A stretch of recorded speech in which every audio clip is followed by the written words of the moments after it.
사람을 만나면 누구나 처음은 좋아 보인다. 하지만 진짜 본성은 아주 작은 순간에 드러난다. 나는 평생 수만 명과 부대끼며 살았다. 가난한 시골에서 올라와 공사탄 막노동부터 시작했다. 지금은 큰 회사를 운영하게 되었다. 그 세월 동안 수없이 속았고 배신당했다. 하지만 그때마다 값진 교훈을 얻었다. 사람의 진짜 얼굴은 평온할 때가 아니라 불편할 때 나타난다. 돈이 넉넉할 때는 누구나 친절하다. 일이 잘 풀릴 때는 모두가 웃는다. 하지만 손해를 보거나 인정받지 못할 때 본심이 드러난다. 나는 젊었을 때 겉모습만 보고 사람을 믿었다. 말씨가 점잖고 차림이 단정하면 좋은 사람이라 생각했다. 하지만 세월이 흐르니 알겠더라. 겉모습과 본심은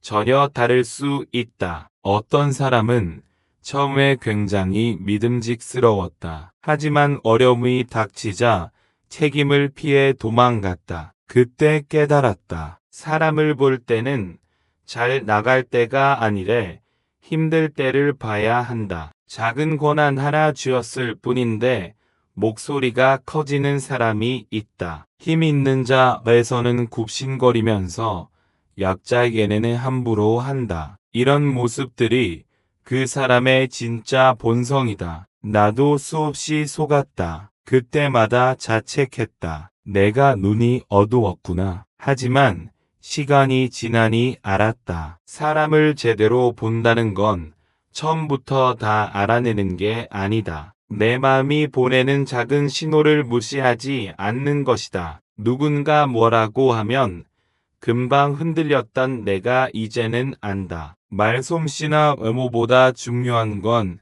위기 속에서 드러나는 태도다. 아무리 잘 포장해도 힘든 순간이 보면 속내가 드러난다. 어떤 사람들은 내게 묻는다. 어떻게 해야 사람을 잘 볼 수 있습니까? 나는 거창한 답을 주지 못한다. 다만 내 경험상 몇 가지 경계해야 할 모습들이 있다. 처음엔 별거 아닌 듯 보인다. 하지만 결국 가까운 관계를 파괴하는 위험한 징조들이다. 사람 때문에 크게 상처받아 본 사람은 안다. 괜찮을 줄 알았던 사람에게 실망했을 때 그 아픔이 얼마나 깊은지. 그래서 오늘 평생 사람과 부대끼며 배운 이야기를 들려주고 싶다. 겉모습에 속지 않고 본심을 꿰뚫는 법. 절대로 가까이에서는 안 되는 사람의 특징. 이건 내가 비싼 값을 치르고 배운 교훈이다. 누군가는 같은 고생을 덜하길 바라는 마음에서 꺼내는 이야기다. 지금 듣는 이야기가 떠오르는 사람과 겹친다면 그 느낌을 무시하지 마라. 단순한 예민함이 아니다. 마음이 이미 경고를 보내고 있는 것일 수도 있다. 나는 그런 신호를 무시하다가 몇 번이나 크게 다쳤다. 당신만은 같은 실수를 반복하지 않길 바란다. 사람의 본성이 드러나는 순간들을 하나하나 풀어보겠다. 남의 이야기를 하자는 게 아니다. 당신이 사람을 보는 눈을 기르고 스스로를 지키기 위함이다. 인생은 사람으로 무너지고 사람으로 세워진다. 지금부터 하는 이야기를 흥미거리로 듣지 말고 자기 인생의 골로 삼길 바란다. 그러면 알게 될 것이다. 사람의 진짜 얼굴은 미소가 아니라 불편함 속에서 드러난다는 걸. 세상에는 참 다양한 사람이 있다. 겉으로는 늘 웃으며 친절한데 속으로는 다른 계산을 한다. 말은 투박해도 속정 깊은 사람도 있다. 젊은 시절엔 겉모습을 쉽게 믿었다. 말씨가 점잖고 차림이 단정하면 믿을 만하다고 생각했다. 하지만 세월이 흐르니 알겠다. 겉모습과 본심은 늘 다른 길을 걸을 수 있다. 좋은 상황에선 누구나 친절할 수 있다. 돈이 넉넉할 때, 일이 잘 풀릴 때, 원하는 걸 얻기 전에는 웃는 얼굴을 보여주기 쉽다. 하지만 정작 그 사람의 진짜 속내는 불편할 때 드러난다. 손해볼 때, 인정받지 못할 때. 나는 사업을 키우며 무수한 계약과 협상을 거쳤다. 가장 믿음직스러웠던 사람은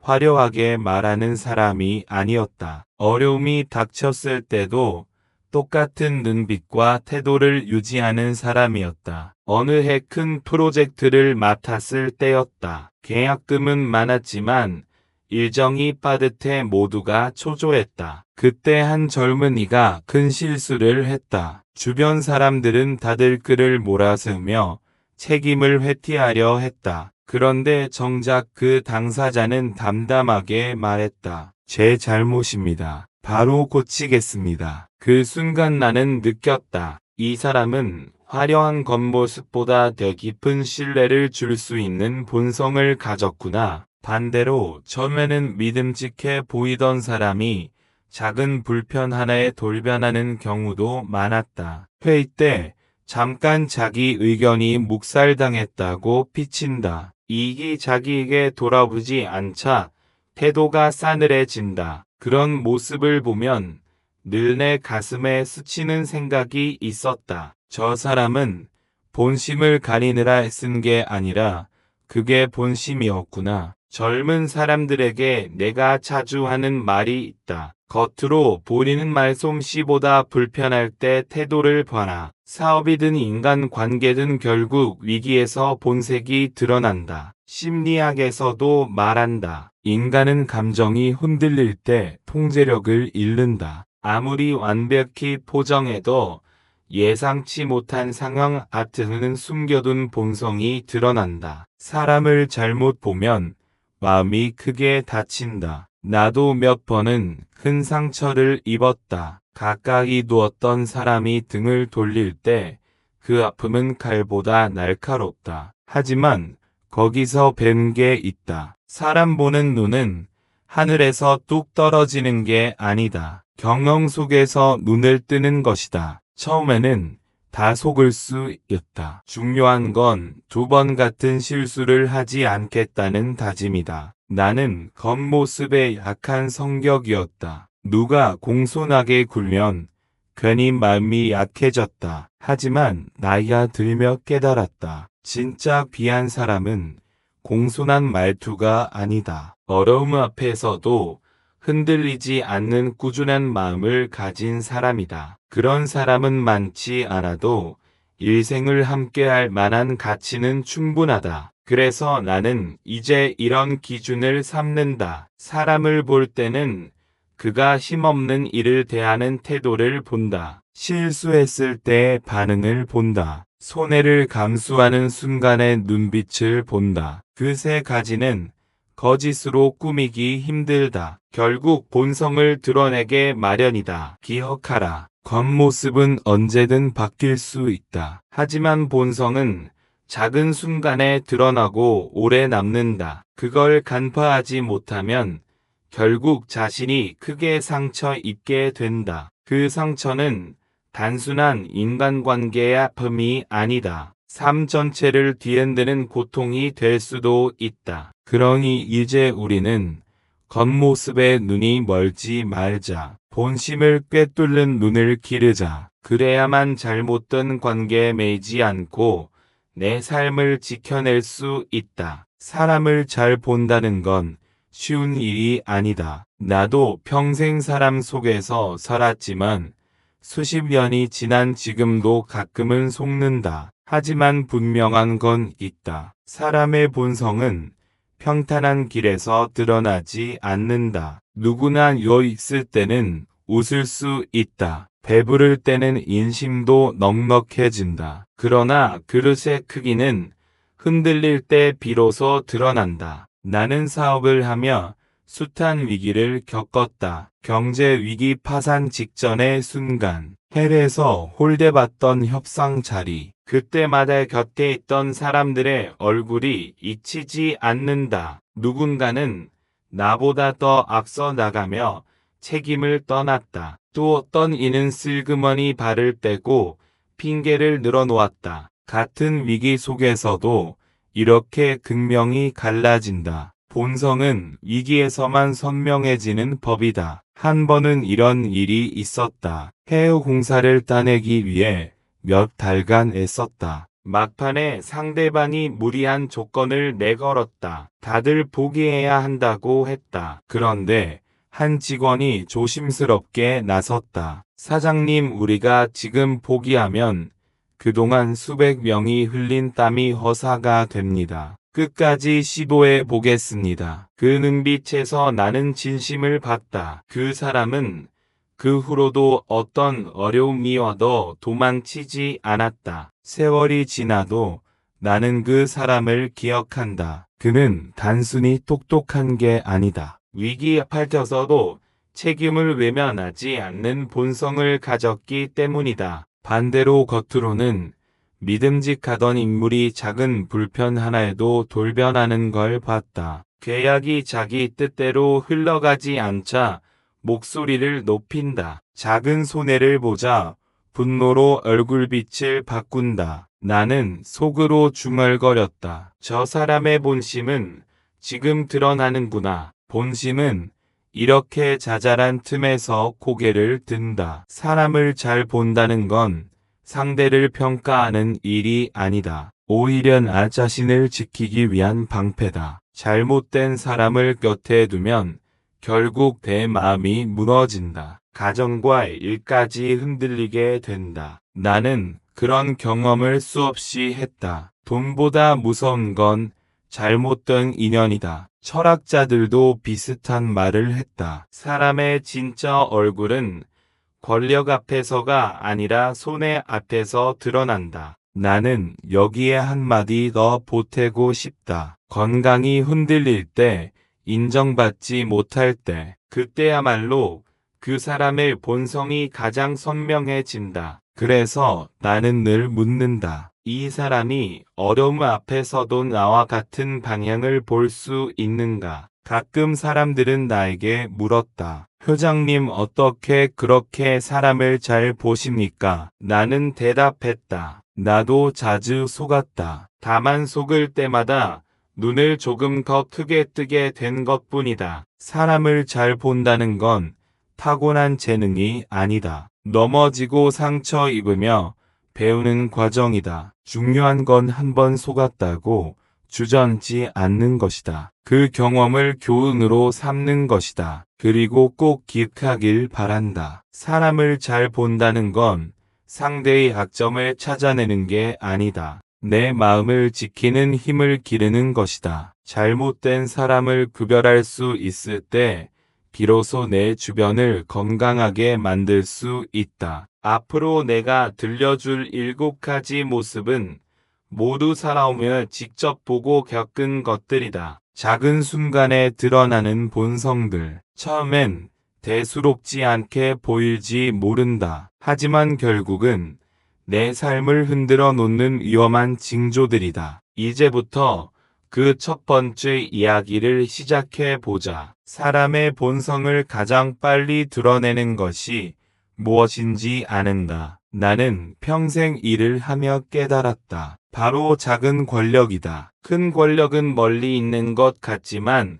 사실 사람의 속을 드러내는 건 오히려 사소한 권한이다. 젊었을 때 공사판에서 막노동을 할 때였다. 일을 분배하는 반장이 있었다. 그 사람에게는 단순히 누가 삽질을 하고 누가 자재를 옮길지 정하는 권한만 있었다. 그런데 그 작은 권한을 쥐자마자 목소리가 커졌다. 자기 마음에 안 드는 사람을 일부러 고된 일에만 배치했다. 겉으로는 일꾼들을 챙기는 척했지만 속으로는 권력을 즐기고 있었다. 나는 그 모습을 보면서 속으로 중얼거렸다. 작은 권한도 다루지 못하는 자에게 큰 권력은 더 큰 재앙이 되겠구나. 회사를 키워가며 비슷한 장면을 수도 없이 봤다. 회의 진행을 맡기거나 단체 모임의 공지를 전할 권한을 줬을 뿐이다. 그런데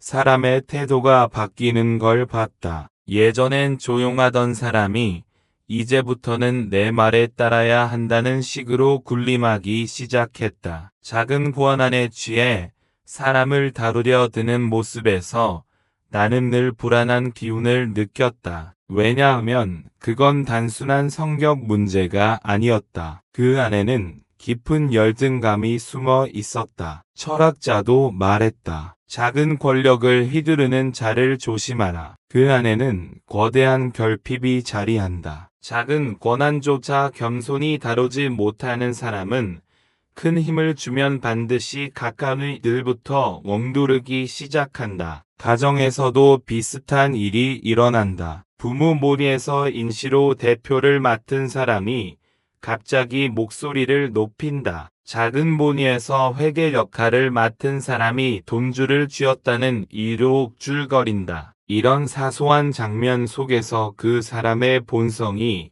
고스란히 드러난다. 처음에는 추진력처럼 보일지 모른다. 하지만 시간이 갈수록 주변 사람들의 숨통을 조여온다. 나는 늘 젊은 사람들에게 말한다. 사람을 보려거든 작은 권력 앞에서의 태도를 보아라. 거기에는 그 사람의 인간관계 방식이 담겨 있다. 자기 안에 열등감이 담겨 있다. 그리고 미래의 행동까지 담겨 있다. 작은 권력을 맡았을 때도 여전히 겸손한 사람이 있다. 맡은 일을 다 해내면서도 남을 존중할 줄 아는 사람. 그는 큰 일을 맡겨도 흔들리지 않을 것이다. 나 자신도 권력을 주면서 늘 조심했다. 아무리 큰 기업을 세웠다 해도 그 힘을 내 가족이나 직원 위에 엉두르는 데 쓴다면 오래 갈 수 없다. 권력은 누르는 게 아니라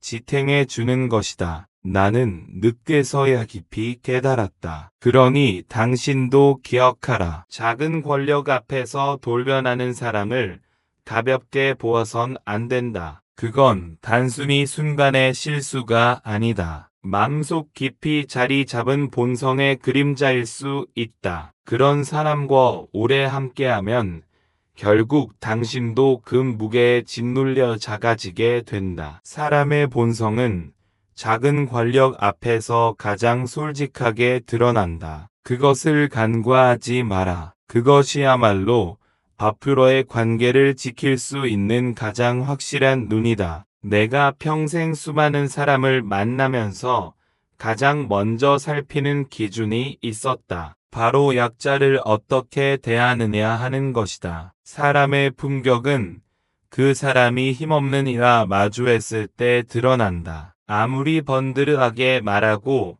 높은 자리에 앉아 있어도 약자에게 함부로 굴면 그 본성은 이미 판가름 난 것이다. 나는 사업 초창기에 이런 장면을 자주 봤다. 협력 업체 사장 앞에서는 고개를 숙이고 깍듯한 사람이 있다. 그런데 막상 건설 현장의 일용직 노동자에게는 거친 말투를 쓰고 무시한다. 그럴 때마다 속으로 생각했다. 저 사람은 진짜 믿을 수 없구나. 왜냐하면 언젠가 내가 힘을 잃는 순간 그 무례함은 고스란히 내게로 돌아올 테니까. 비슷한 경험은 햄에서도 많았다. 외국의 큰 기업과 협상할 때는 정중한 사람이 있다. 그런데 식당 종업원에게는 인사를 건네지도 않고 투덜거리며 불친절하게 대한다. 그 모습이 나는 참 부끄러웠다. 그 순간 그 사람의 지혜나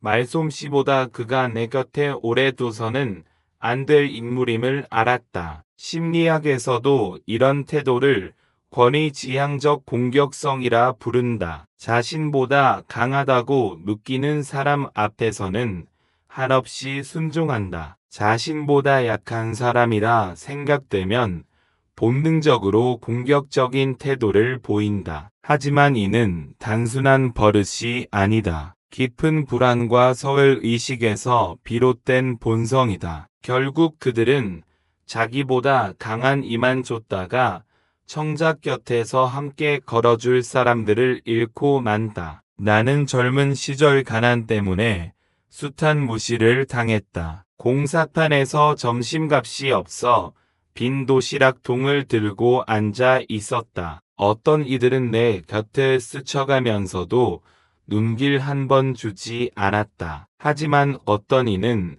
조용히 자기 도시락에서 반찬을 덜어 주었다. 그때 느꼈다. 진짜 귀한 사람은 힘없는 일을 외면하지 않는 사람이다. 내가 회사를 크게 키운지에도 늘 직원들에게 강조한 말이 있었다. 우리 회사의 진짜 가치는 건물이나 기계가 아니라 땀 흘려 일하는 사람들이다. 그러니 경비원, 청소원, 막내 직원에게 가장 먼저 인사하라. 나는 지금도 믿는다. 약자를 대하는 태도야말로 그 사람의 인간됨을 가장 정직하게 드러낸다고. 옛 철학자는 이렇게 말했다. 사람의 품격은 힘없는 자를 어떻게 대하는가로 결정된다. 아무리 이의 바르고 세련돼 보여도 약자 앞에서 무례하게 돌변한다면 그 사람은 결코 신뢰할 수 없다. 처음에는 괜찮아 보일지 모른다. 하지만 언젠가는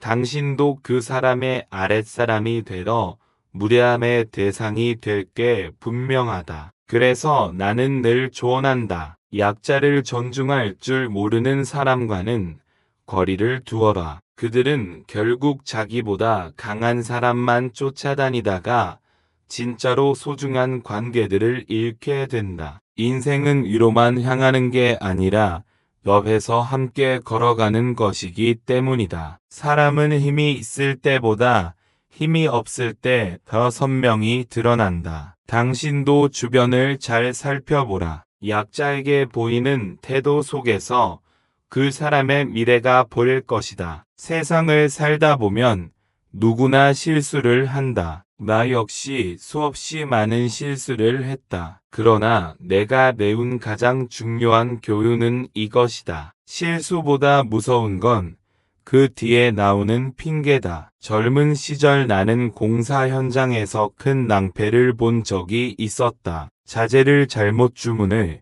공사가 며칠이나 지연됐다. 그때 나는 속으로 수많은 변명을 떠올렸다. 인부가 제대로 확인 안 해서 그렇다. 날씨가 변덕스러워서 어쩔 수 없었다. 하지만 마음 한구석에서 적구만 소리가 들렸다. 내 책임이다. 그래서 결국 사람들 앞에 솔직히 말했다. 이건 내 잘못이다. 내가 제대로 챙기지 못했다. 바로 수습하겠다. 그 순간 다들 조용히 고개를 끄덕였다. 나를 더 신뢰하게 된 것이다. 그때 확실히 깨달았다. 실수를 인정하는 건 창피가 아니라 신뢰의 출발이다. 반대로 나는 수많은 이들이 핑계로 신뢰를 갉아먹는 걸 봤다. 어떤 이는 일이 잘못되면 원래 내 일이 아니었다고 발을 뺀다. 또 다른 이는 그때 너무 바빠서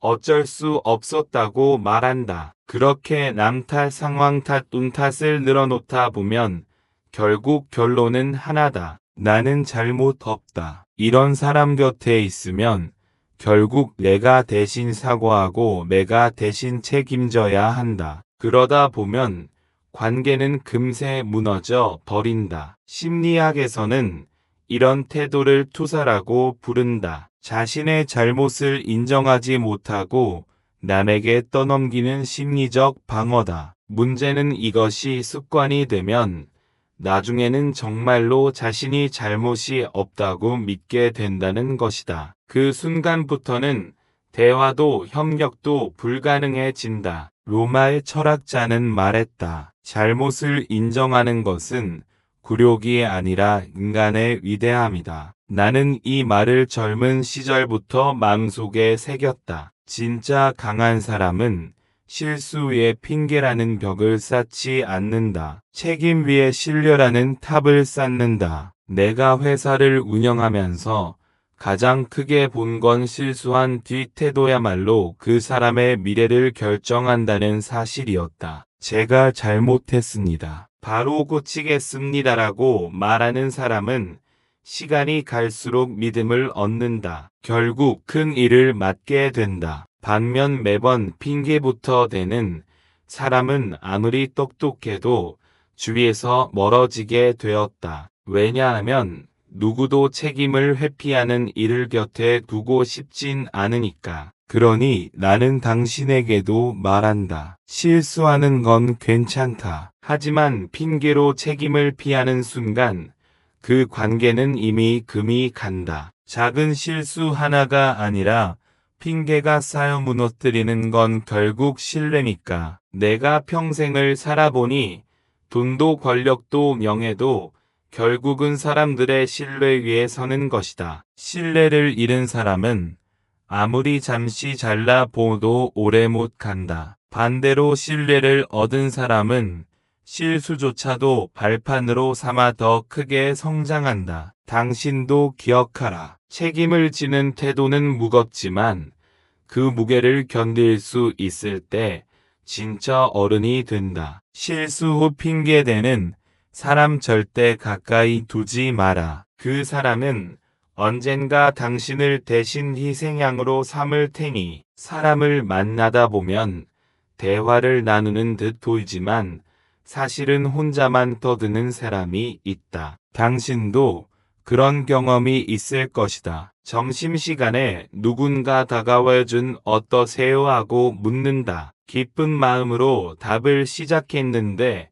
불과 몇 초 만에 대화의 주인이 바뀌어 버린다. 내가 애가 아파서 걱정된다고 말하면 곧바로 위에도 예전에 장염 걸려서 말이야 하며 30분짜리 독백이 시작된다. 그 순간 나는 대화의 상대가 아니라 이 액션만 하는 청중이 되어 버린다. 이런 사람의 문제는 단순히 말이 많다는 게 아니다. 상대의 존재를 자기 이야기의 배경으로만 여긴다는 것이다. 타인의 경험조차도 결국 자기 얘기의 재료로 삼아버린다. 나도 더했다. 내가 겪은 게 더 크다는 식으로. 그런 이 곁에 있으면 점점 말하기 싫어진다. 관계는 일방통행이 되어버린다. 내가 젊었을 때 로그파이어와 협상을 할 때였다. 그 바이어는 질문을 던져놓고는 내 대답이 채 끝나기도 전에 자기 얘기로 덮어버리곤 했다. 겉으로는 화려했지만 결국 그는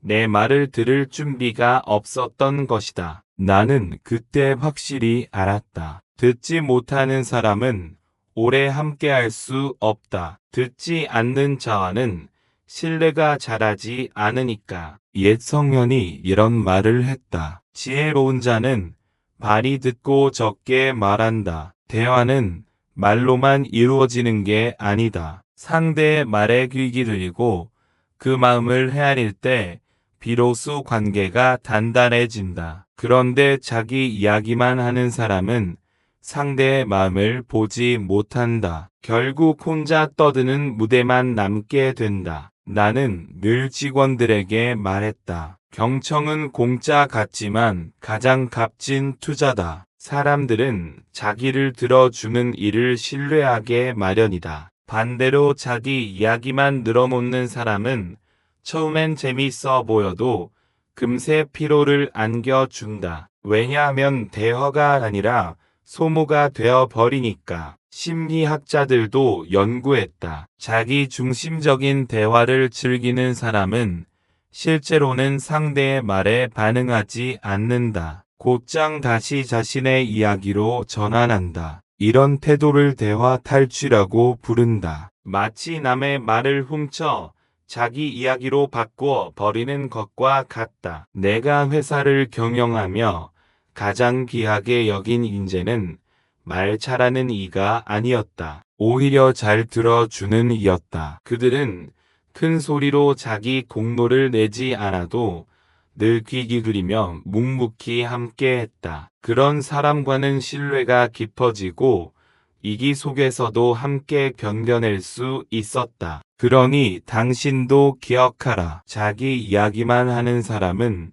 결국 당신을 관객으로만 본다. 그런 관계는 오래 갈 수 없다. 진짜 귀한 대화는 말이 오가는 게 아니라 마음이 오가는 것이니까. 사람의 관계에서 가장 중요한 건 무엇인가? 나는 늘 신뢰라고 말한다. 신뢰는 눈에 보이지 않지만 돈보다 더 무겁고 깨지기 쉽다. 그런데 이 신뢰를 가장 쉽게 무너뜨리는 사람이 있다. 바로 남의 비밀을 가볍게 여기는 사람이다. 내가 젊었을 때 공사 현장에서 한 동료가 있었다. 그는 늘 이건 절대 비밀인데 하며 남의 얘기를 흘리고 다녔다. 들을 땐 뭔가 특별한 정보를 아는 것처럼 보였다. 하지만 시간이 지나니 알겠다. 그가 내 얘기도 다른 사람에게 흘릴 거라는 걸. 그때 나는 단단히 마음을 먹었다. 비밀을 쉽게 말하는 사람은 결코 가까이 두어선 안 된다. 이건 단순히 수다스러운 문제가 아니다. 그 속에는 자신을 특별하게 보고 싶어 하는 불안한 마음이 숨어 있다. 심리학자들은 이를 정보 권력이라고 부른다. 내가 더 많이 알고 있다. 그러니 나는 우위 있다는 착각 속에서 남의 이야기를 흘리는 것이다. 하지만 실상은 반대다. 비밀을 쉽게 흘리는 사람은 결국 아무도 믿지 못하게 된다. 스스로 신뢰를 잃어간다. 나는 늘 돈과 신뢰를 비슷하게 여겼다. 돈이란 벌기는 어렵고 쓰기는 쉽다. 신뢰도 똑같다. 쌓기는 오래 걸리지만 무너지는 건 한순간이다. 특히 남의 비밀을 함부로 발설하는 사람은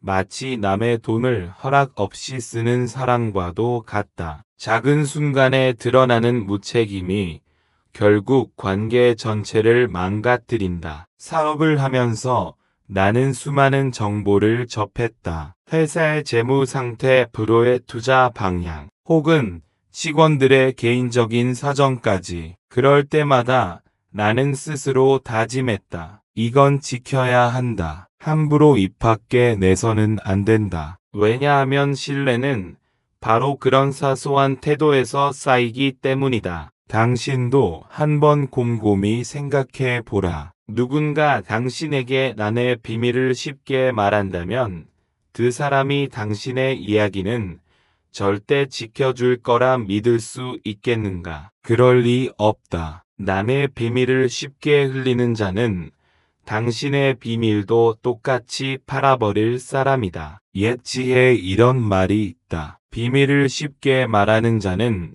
진실도 쉽게 왜곡한다. 신뢰를 지키지 못하는 사람은 결국 자기 말의 무게도 잃어버린다. 그런 사람 곁에 있으면 자꾸만 내 말을 고르게 된다. 결국 진짜 마음을 숨기게 된다. 그러면 관계는 겁대기만 남게 된다. 나는 이제 확신한다. 신뢰는 돈처럼 관리해야 한다. 흘리지 않고 낭비하지 않고 꼭 필요한 곳에만 써야 오래 간다. 비밀을 함부로 다루는 사람은 결국 돈도 관계도 자기 삶도 허술하게 다루는 사람이다. 그러니 당신도 명심하라. 남의 비밀을 가볍게 발설하는 사람은 절대 오래 곁에 두지 마라. 언젠가 반드시 그의 리비칼이 되어 당신의 등을 찌를 테니. 사람이 살다 보면 화가 날 때가 있다. 나도 평생 사업을 하며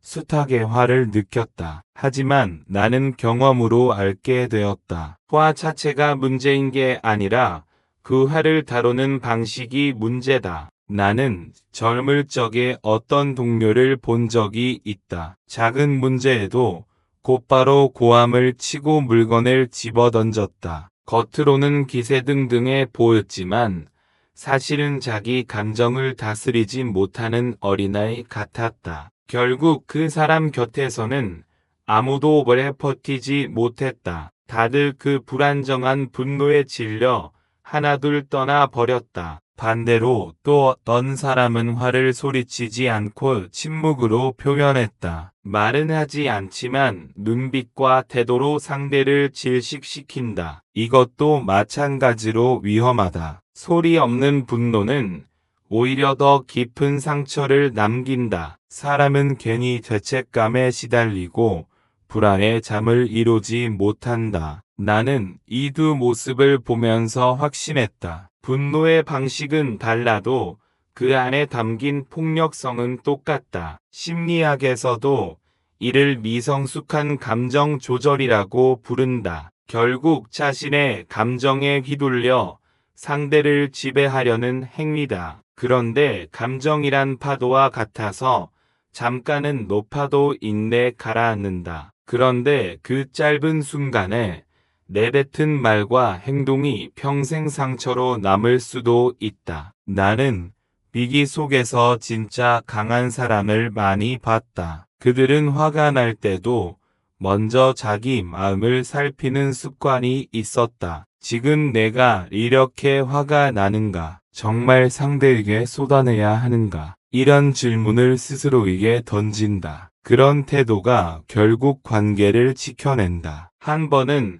해외 협상 자리에서 큰 모욕을 당한 적이 있었다. 순간 가슴이 뜨겁게 달아올랐지만 나는 꾹 참았다. 대신 조용히 웃으며 말했다. 우리는 오래 갈 사람들입니다. 오늘 감정으로 내일의 기회를 잃지 맙시다. 그의 한마디로 분위기가 달라졌고 결국 협상도 성사되었다. 그때 다시 깨달았다. 분노를 다스린다는 건 상대를 이기는 게 아니라 나 자신을 지키는 것이다. 옛 철학자가 말했다. 화났을 때 어떤 말을 하는가를 보면 그 사람의 수준을 알 수 있다. 나는 이 말을 평생 마음에 새겼다. 화를 참는 것도 능력이지만 더 중요한 건 화를 낼 때조차 상대를 존중하는 태도를 잃지 않는 것이다. 그러니 당신도 명심하라. 화를 조절하지 못하는 사람 곁에서는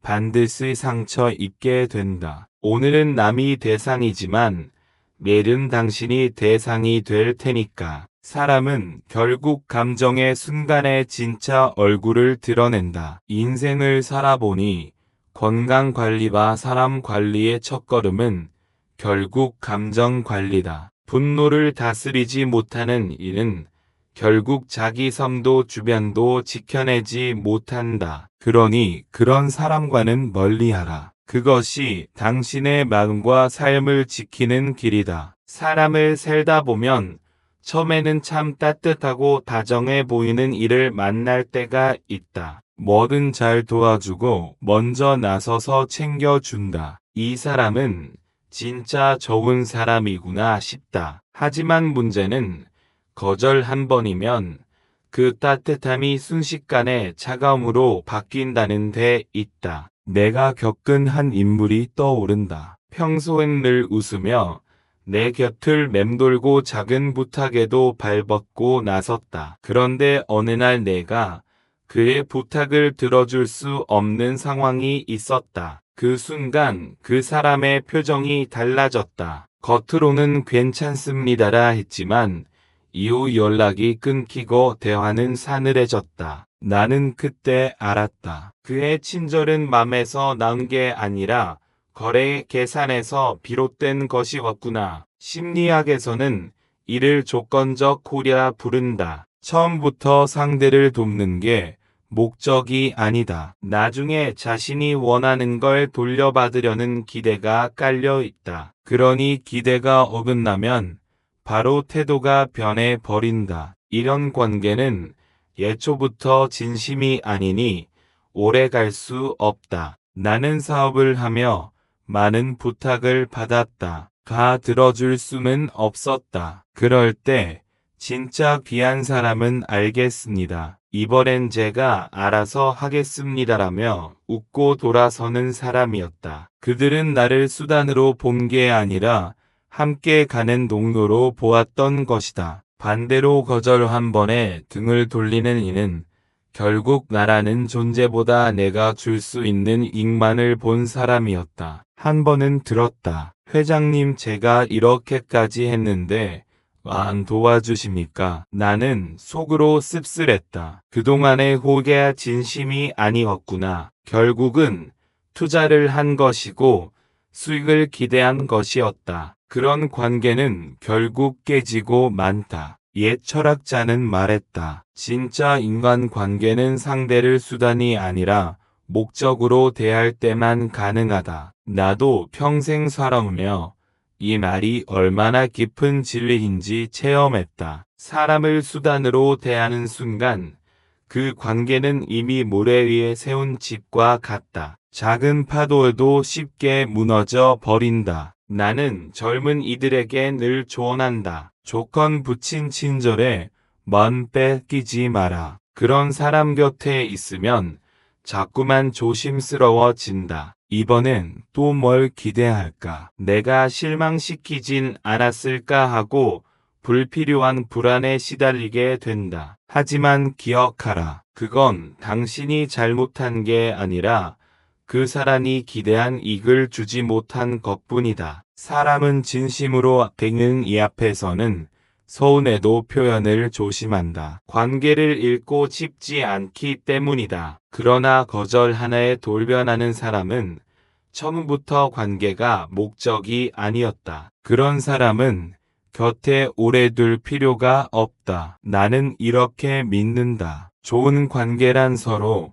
기대를 채워주는 것이 아니다. 서로의 존재 자체를 존중하는 것이다. 조건부 친절은 결국 흑자와 적자의 계산으로 끝난다. 하지만 진짜 친절은 계산을 넘어 평생을 함께 가게 만든다. 그러니 당신도 꼭 기억하길 바란다. 거절 하나에 돌변하는 사람은 가까이 할 필요가 없는 사람이다. 진짜 관계는 거래가 아니라 신뢰와 존중 위에 세워져야 오래 간다. 나는 평생 싸워본 사람이라고 말해왔다. 하지만 나이가 들고 보니 그 말에 하나를 더 보태야겠다. 사람은 건강 위에 선다. 몸이든 마음이든 건강하지 못한 이는 오래가는 관계를 맺기 어렵다. 내 젊은 시절을 떠올려 본다. 새벽부터 밤늦게까지 일하고 끼니조차 제대로 못 챙기며 달리던 때가 있었다. 그때는 건강이란 단어가 사치처럼 느껴졌다. 하지만 몸이 망가지니 마음도 예민해지고 작은 일에도 쉽게 화가 치밀어 올랐다. 그때 깨달았다. 몸이 지치면 사람 보는 눈도 흐려지고 관계도 피격된다. 사람을 볼 때 나는 이제 이런 기준을 삼는다. 그 사람이 자기 몸과 마음을 어떻게 돌보는가. 건강을 챙기지 못하는 이는 결국 주변에도 무심해지기 마련이다. 몸이 늘 피곤하고 마음이 불안정하면 타인에게 따뜻함을 나눌 여유가 없다. 반대로 스스로를 잘 돌보는 사람은 관계에서도 균형과 배려를 보여준다. 나는 직원들에게 자주 말했다. 야근도 중요하지만 건강 없는 일은 아무 의미 없다. 내 몸을 지키는 것이 회사와 가정에도 이기다. 처음엔 다들 대수롭지 않게 들었지만 시간이 지나 보니 이 말이 진리다. 건강이 무너지면 돈도 일도 사람도 다 잃게 된다. 그리고 건강은 단지 병이 없는 상태만을 말하는 게 아니다. 마음의 건강 그것도 무척 중요하다. 불안과 열등감에 사로잡힌 사람은 관계에서도 늘 흔들린다. 작은 권력에 취하거나 약자를 얕잡아 보거나 분노를 주체하지 못하는 사람들. 그 뿌리를 들여다보면 결국 마음의 불안정에서 비롯된 경우가 많았다. 나는 사업을 키우면서 수많은 재능 있는 인재를 봤다. 하지만 끝까지 남는 사람은 재능이 아니라 마음이 건강한 사람이었다. 실패해도 다시 일어설 줄 알고 손해를 봐도 원망하지 않는다. 늘 웃으며 옆 사람을 챙기는 사람. 그들의 건강한 마음이 회사를 지탱했다. 당신도 잘 알 것이다. 몸이 아프면 일상조차 버겁다. 관계도 마찬가지다. 마음이 병든 사람은 결국 줄까지 병들게 한다. 그래서 나는 이제 사람을 볼 때 그가 얼마나 성실한지와 함께 그가 자기 자신을 얼마나 건강하게 돌보는지도 본다. 건강은 자기 몸만이 아니라 관계 체력이다. 마음이 건강한 이는 오래 함께 할 수 있고 힘든 시절에도 버팀목이 되어준다. 그래서 나는 믿는다. 좋은 관계를 맺고 싶다면 먼저 건강을 챙겨야 한다. 그것이 내 몸을 지키는 길이자 내 곁에 사람을 지키는 길이기도 하다. 나는 평생 일을 앞서 달려왔다. 회사를 키우고 나라를 일으키겠다는 생각에 집을 비운 날이 더 많았다. 그러나 나이 들어 돌이켜보니 결국 가장 소중한 건 가족이다. 돈도 명예도 권력도 언젠가는 사라지지만 끝까지 내 곁에 남아준 건 가족이었다. 그래서 이제 나는 사람을 볼 때마다 이렇게 묻는다. 이 사람이 내 가족처럼 오래 곁에 둘 수 있는 사람인가? 가족이란 건 참 무한 존재다. 잘못을 해도 끝내 손을 놓지 못하고 힘들어도 다시 품어준다. 하지만 동시에 가장 가까이에선 온 모습을 다 드러내게 만드는 존재이기도 하다. 나는 그래서 사람을 판단할 때 가족이라는 잣대를 가져곤 했다. 이 사람이 내 아들 내 딸과 어울린다면 편안하겠는가? 내 곁에서 평생 식탁을 함께 할 수 있겠는가? 이런 질문을 던지면 대답이 금세 분명해진다. 사업을 하며 수많은 인재를 만났다. 능력이 뛰어나도 가족이라면 낫을까 하고 떠올렸을 때 마음이 편치 않은 사람은 결국 오래가지 못했다. 반대로 조금 서툴러도 가족처럼 믿을 수 있는 사람은 끝까지 남아 주었다. 그들과는 서로를 수단으로 삼지 않고 목적 그 자체로 대했다. 관계가 오래 갈 수밖에 없었던 것이다. 나는 한때 일이 우선이다라는 생각에 가족을 뒷전으로 미룬 적도 있었다. 하지만 세월이 흐르니 깨닫게 되었다. 가족을 지키지 못하는 사람은 결국 아무도 지킬 수 없다. 사람의 진심과 성품은 가족 앞에서 가장 정확히 드러난다. 남에게는 번듯하게 굴어도 가족에게 무심하거나 무례하다면 그건 오래 두고 볼 필요 없는 사람이다. 내가 늘 직원들에게 했던 말이 있다. 집안에서 가족을 챙길 줄 아는 사람이 회사에서도 사람을 챙긴다. 가족을 소중히 여길 줄 아는 이는 타인도 존중할 줄 안다. 반대로 가족을 하찮게 여기는 이는 결국 사람을 도구로만 보게 된다. 나는 이제 이런 결론을 내린다. 사람을 볼 때 가족처럼 오래 함께할 수 있는가를 기준으로 삼아라. 식탁을 같이 하고 어려운 날에도 곁을 내어줄 수 있는 사람인가. 만약 마음이 불편하다면 이미 답은 나와 있는 것이다. 결국 인생에서 남은 건 돈이나 권력이 아니라 가족 같은 관계다. 내 곁에 오래 남아 줄 수 있는 사람인지 아닌지를 묻는 것. 그것이 가장 단순하면서도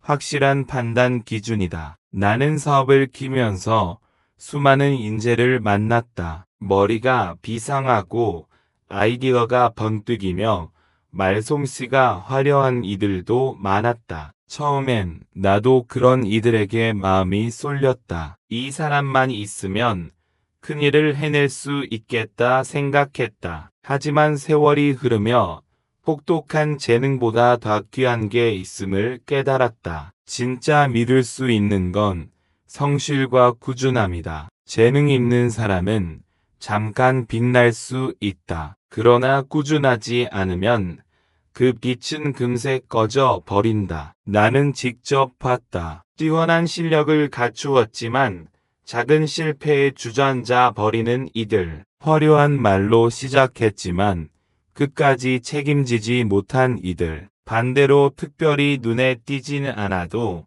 묵묵히 맡은 일을 끝까지 해내는 사람은 결국 주변의 신뢰를 얻는다. 더 큰 자리를 맡게 되었다. 내가 늘 강조한 말이 있다. 약속을 지키는 사람이 큰 일을 이룬다. 사업에서든 인간관계에서든 말보다 중요한 건 지켜낸 행동이다. 말은 누구나 할 수 있지만 행동으로 보여주는 이는 드물다. 그런 사람과는 마음을 다해 함께할 수 있다. 한 번은 큰 공사에서 문제가 터졌을 때였다. 누구나 핑계를 대고 뒤로 물러서려 할 때 조용히 남아 끝까지 현장을 지킨 직원이 있었다. 그는 화려한 말도 눈에 띄는 재능도 없었지만 밤새 인부들과 함께 땀을 흘리며 문제를 해결했다. 그때 나는 마음속으로 다짐했다. 앞으로는 저런 사람에게 더 큰 일을 맡기겠다. 왜냐하면 재능은 눈에 보이지만 성실은 위기 속에서만 드러나기 때문이다. 내가 보는 사람의 기준은 단순하다. 말보다 행동, 재능보다 성실, 화려한 언변으로 나를 설득하는 이는 많지만 끝까지 묵묵히 일을 마무리하는 이는 적다. 결국 내 인생을 지탱해 준 건 그런 사람들이었다. 철학자도 말했다. 성실은 천재성을 이긴다. 나는 이 말을 온몸으로 느꼈다. 성실한 사람은 시간이 지날수록 신뢰를 쌓고 주변의 마음을 움직인다. 결국 더 큰 길을 걷게 된다. 반대로 재능만 믿는 이는 시간이 지날수록 고립되고 많다. 당신도 기억하라. 사람을 볼 때 말에만 혹하지 말고 그가 작은 약속을 어떻게 지키는지, 작은 일에 얼마나 꾸준한지를 보라. 그것이야말로 진짜 본성을 가르는 기준이다. 나는 이제 확신한다. 재능은 눈길을 끌지만 성실은 마음을 붙잡는다. 화려한 말은 길을 즐겁게 하지만 꾸준한 행동은 삶을 지탱한다. 결국 뿔에 함께할 수 있는 사람은 화려한 기가 아니라 조용히 곁에서 끝까지 걸어주는 사람이다. 나는 평생 돈과 씨름하며 살아왔다. 가난한 집안에서 태어나 서울로 올라왔을 때만 해도 돈이란 게 참 멀고도 귀한 것이었다. 그러나 사업을 일구고 수많은 사람과 거래하며 알게 되었다. 돈은 단순한 수단이 아니라 그 사람의 마음가짐을 드러내는 거리다. 흥미로운 건 돈을 다루는 태도와 신뢰를 다루는 태도가 꼭 닮아 있다는 사실이다. 돈을 헛되이 쓰는 사람은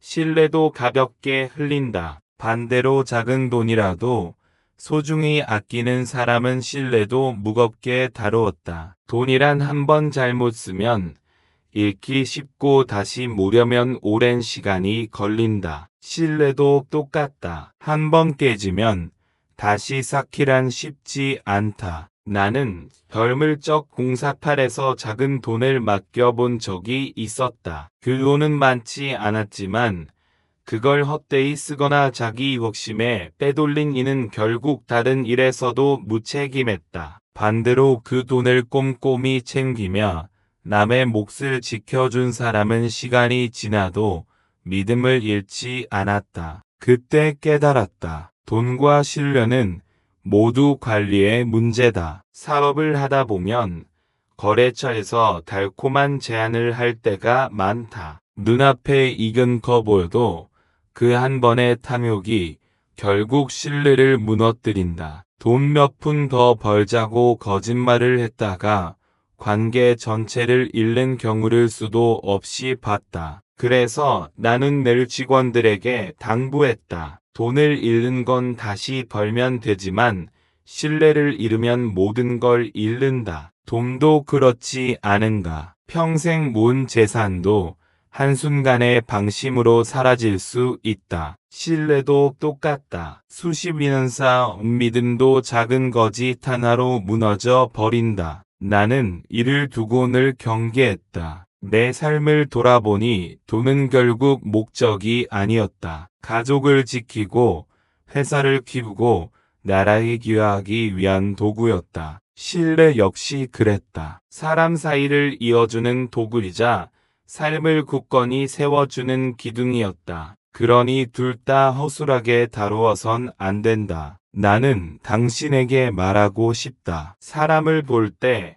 그가 돈을 어떻게 다루는지 살펴보라. 거기엔 그 사람의 신뢰관도 함께 담겨 있다. 돈을 깨끗하게 관리하는 이는 사람과의 관계도 정직하게 지켜간다. 반대로 돈을 함부로 쓰거나 남의 것을 가볍게 여기는 이는 신뢰도 쉽게 저버린다. 결국 돈과 신뢰는 모두 삭혀어려나 무너지기는 쉬운 것들이다. 그래서 더욱 무겁게 다루어야 한다. 당신도 이 점을 잊지 마라. 돈 관리와 신뢰 관리, 이 두 가지를 제대로 할 줄 아는 사람만이 끝까지 함께 갈 수 있다. 나는 젊을 때 사람을 잘못 보라 크게 상처 입은 적이 많았다. 겉으로는 웃는 얼굴을 하고 친절했지만 뒤에서는 내 등을 돌려 세우던 이들이 있었다. 그럴 때마다 나는 내 마음을 의심했다. 내가 너무 예민한가? 내가 오해한 건가 하고. 그런데 세월이 흐르고 보니 그 불편한 감각이야말로 내 마음이 보내는 경보등이었다는 거 알게 되었다. 사람의 본성은 늘 작은 틈에서 드러난다. 약자에게 무례하게 굴거나 거절하나에 태도가 돌변하거나 핑계로 책임을 피하려는 모습. 그 순간 마음속에서 찜찜함이 일면 그냥 지나치지 말아야 한다. 나는 그 신호를 무시하다가 몇 번이나 크게 다친 적이 있었다. 결국 깨달았다. 사람을 잘 본다는 건 상대를 단정하는 게 아니라 내 마음의 불편함을 존중하는 것이다. 내가 회사를 키우며 수많은 사람을 만났지만 끝까지 곁에 남은 이는 늘 마음이 편안한 사람들이었다. 그들과 함께 있을 땐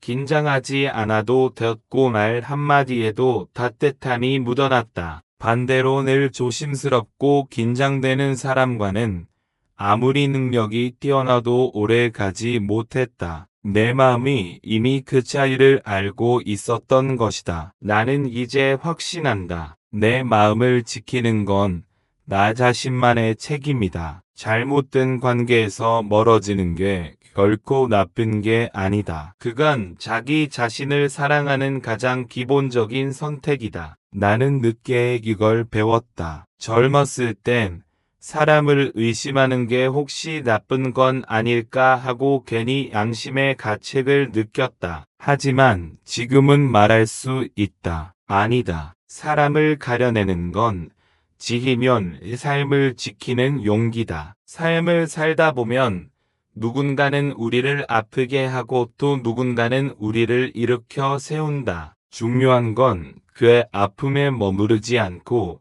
스스로의 마음을 단단히 지켜내는 것이다. 내 마음은 내가 끝까지 지켜야 할 가장 소중한 집이니까. 그러니 당신도 명심하라. 마음이 불편하다면 그 감각을 억누르지 말고 귀 기울여라. 그것은 단순한 예민함이 아니라 당신을 지켜주려는 본능의 목소리일 수 있다. 마음을 지키는 지혜야말로 평생을 버틸 힘을 주는 든든한 방패가 되어준다. 나는 평생 수많은 관계 속에서 살아왔다. 사업을 하며 이해관계가 얽히고 설킨 사람들을 만났다. 때로는 나를 이용하려는 이들도 있었다. 그 과정에서 뼈저리게 깨달은 게 있다. 진짜 좋은 관계란 서로를 수단으로 보지 않고 그 자체로 존중하는 데서 나온다. 사람들 중에는 늘 계산기를 두드리며 다가오는 이들이 있다. 내가 이만큼 했으니 너도 나에게 무엇을 해줘야 한다. 그들의 호의는 투자고 그들의 친절은 거래다. 이런 관계는 결국 손익 계산이 낮지 않으면 금세 무너져 버린다. 나는 그런 사람일 수도 없이 겪었다. 겉으로는 정답게 웃으면서도 결국은 자기 이익이 우선인 사람들이었다. 반대로 진짜 좋은 관계는 아주 단순했다. 이유 없는 손길, 조건 없는 배려, 대가를 바라지 않는 마음. 한 번은 큰 위기에 빠졌을 때 누군가는 나를 떠났지만 누군가는 묵묵히 곁을 지켜 주었다. 그들은 내가 무엇을 얻을 수 있을까가 아니라 당신이 무너지지 않길 바란다는 마음으로 함께 해 주었다. 나는 그때 알았다. 사람 사이의 진짜 가치는 이익이 아니라 서로를 목적으로 대하는 데서 나온다. 철학자 간트도 말했다. 인간을 수단이 아닌 목적으로 대하라. 나는 사업을 하며 이 말을 뼈속 깊이 느꼈다. 사람을 단순히 도구로 본 순간 그 관계는 오래 가지 못한다. 하지만 사람을 그 자체로 존귀하게 대하면 비록 당장은 손해를 보더라도 결국 더 큰 신뢰와 힘으로 돌아온다. 나는 직원들에게 자주 이야기했다. 회사가 크는 건 건물이나 기계 덕이 아니다. 바로 사람 덕이다. 그러니 직원 한 명 한 명을 기계의 부품처럼 보지 말고 하나의 목적으로 대하라. 그렇게 했을 때 조직은 단단해졌고 서로는 가족처럼 얽히며 위기를 이겨냈다. 당신도 한번 생각해 보라. 지금 곁에 있는 사람들은 당신을 수단으로 보는가? 아니면 그 자체로 존중하는가? 또 당신 자신은 누군가를 수단으로만 대하고 있지는 않은가? 이 질문에 솔직히 답하다 보면 관계의 진짜 얼굴이 보이기 시작한다. 나는 이제 확신한다. 좋은 관계는 서로를 이익의 도구가 아닌 함께 걸어갈 동반자로 대하는 것에서 시작한다. 조건 없는 진심. 그게 결국 평생을 버티게 하는 가장 큰 힘이다. 내가 평생을 살아오며 가장 크게 배운 건 무엇이냐고 묻는다면 나는 주저없이 이렇게 답하겠다. 사람은 결국 사람이 전부다. 돈도 명예도 권력도 다 중요해 보이지만 결국은 사람으로 인해 얻고 사람으로 인해 잃는다. 젊은 시절 나는 하루 벌어 하루 먹고 살던 빈털털이었다. 그때 나를 믿고 기회를 준 이들이 있었다. 작은 신뢰였지만 그 신뢰가 나를 세워주었다. 반대로 회사가 커지고 나니 달콤한 말로 다가와 내 옆에 서려는 이들도 많았다. 하지만 시간이 흐르고 위기가 닥치면 남는 이는 손에 꼽힌다. 결국 나를 살린 것도 나를 넘어뜨린 것도 사람이었다. 나는 그래서 늘 말한다. 돈은 도구일 뿐이고 권력도 잠시뿐이다. 그러나 사람과 맺은 신뢰와 정은 세월이 지나도 남는다. 회사를 세우고 나라에 기여하려 했던 내 삶도 결국은 좋은 사람을 곁에 두었기에 가능했던 것이다. 한 번은 이런 말을 한 적이 있다. 나는 시멘트와 철근으로 회사를 세운 게 아니라 사람들의 믿음과 땀으로 회사를 세웠다. 이건 진심이었다. 아무리 큰 자본을 갖추어도 믿을 만한 사람이 없으면 결국 무너지고 만다. 반대로 자본이 부족해도 믿을 만한 사람이 있다면 반드시 다시 일어설 수 있다. 나는 나이가 들어서야 비로소 더 깊이 느꼈다. 사람을 잘 보는 눈은 돈 버는 기술보다 더 소중하다. 돈은 잃어도 다시 벌 수 있지만 신뢰는 잃으면 평생 회복하기 어렵다. 그래서 나는 늘 강조했다. 사람을 보도해 겉모습이 아니라 본심을 보아라. 작은 순간에 드러나는 진짜 얼굴을 놓치지 마라. 내 삶을 돌아보면 화려한 말보다 성실한 행동, 조건 붙인 친절보다 꾸준한 진심, 약자에게 무례하지 않는 마음이 결국 오래 가는 인연을 만들었다. 나는 그래서 젊은 이들에게 말하고 싶다. 좋은 사람과 함께하라. 그것이 인생을 지키는 가장 큰 자산이다. 끝으로 다시 한번 말한다. 사람은 결국 사람이 전부다. 돈도 권력도 다 사람에게서 나오고 또 사람에게로 흩어진다. 그러니 당신도 사람을 귀하게 여기고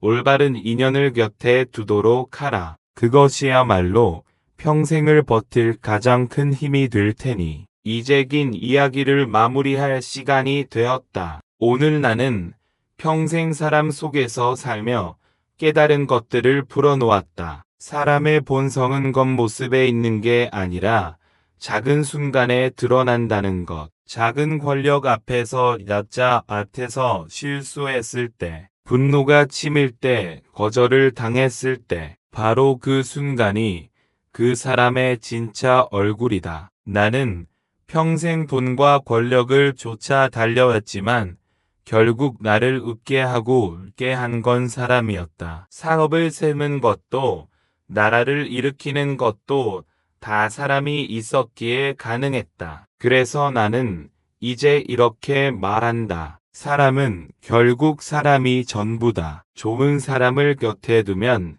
내 인생이 단단해지고 잘못된 사람을 곁에 두면 내 삶이 무너진다. 당신이 오늘 이 이야기를 들으며 마음속에 떠오른 사람이 있을 것이다. 혹시 불편했던 관계를 의심스러웠던 인연이 생각났다면 그 감각을 무시하지 마라. 그것은 예민함이 아니라 내 마음이 보내는 경고일 수 있다. 마음을 지키는 것. 그건 자기 자신에게 주는 가장 큰 선물이다. 잘못된 관계에서 멀어진다고 해서 당신이 나쁜 사람이 되는 건 아니다. 오히려 내 삶을 지키는 책임 있는 선택이다. 오늘 나는 건강, 가족, 사람, 돈, 이네 가지를 통해 사람을 보는 눈을 이야기했다. 건강이 무너지면 관계도 무너지고 가족을 존중하지 않는 이는 결국 타인도 존중하지 못한다는 것. 재능보다 성실이 오래가고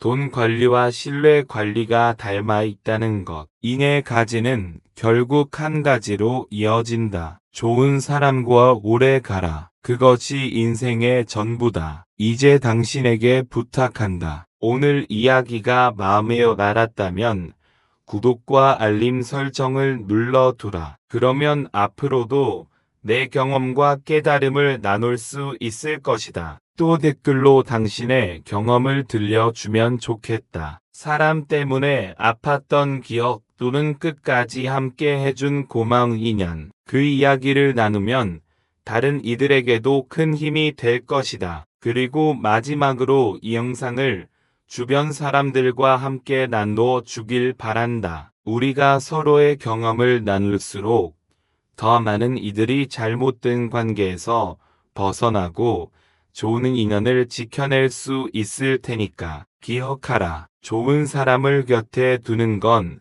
삶을 단단히 세우는 가장 큰 지혜다. 오늘도 당신의 마음을 잘 지키고 귀한 사람들과 함께 걸어가길 바란다.